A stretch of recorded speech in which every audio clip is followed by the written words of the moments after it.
My name is Shayna, and I live with ADHD and OCD. Hi, my name is Kelly, and I currently live with depression and anxiety. My name is Nathaniel Kinsey, and I live with ADHD. My name is Eleanor Schroeder, and I live with depression. My name is Molly Mooney. I'm a librarian, and I live with ADHD and PTSD. The challenges that I face is focusing in class. I struggle with writing everything down, right? It's hard to listen and write notes at the same time. Challenges that I face is that I struggle to find motivation. I have this constant fear that everybody doesn't like me, so I always try to isolate myself as best as I could. Feeling like I'm trapped, like my mind is keeping me from being my true self. Distractions. So if I get distracted from one thing, and I'll forget what I'm doing when I finish the other. Making sure that I can make it through a day without experiencing a trigger or starting to cry.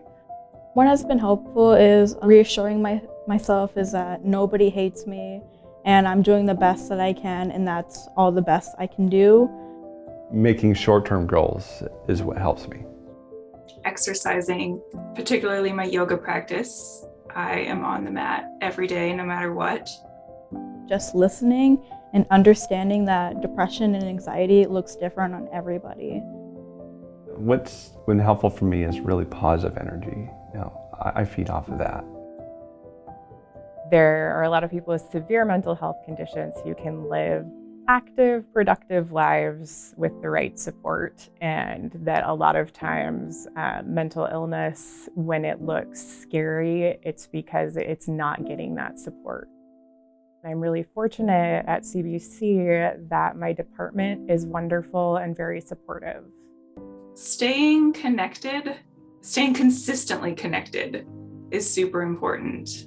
Being there, I guess. When you need help and you struggle with something in class, asking students and teachers to repeat themselves, it feels like a burden on others, but asking for help it's not that big of a deal.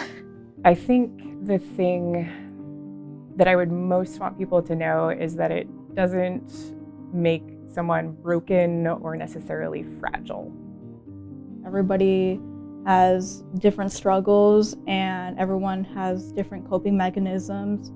My condition doesn't define me, and learning coping mechanisms has been really helpful. Just being really mindful of that and having a lot of grace for each other, and remembering that we don't know all of the internal battles that people are fighting in their own minds.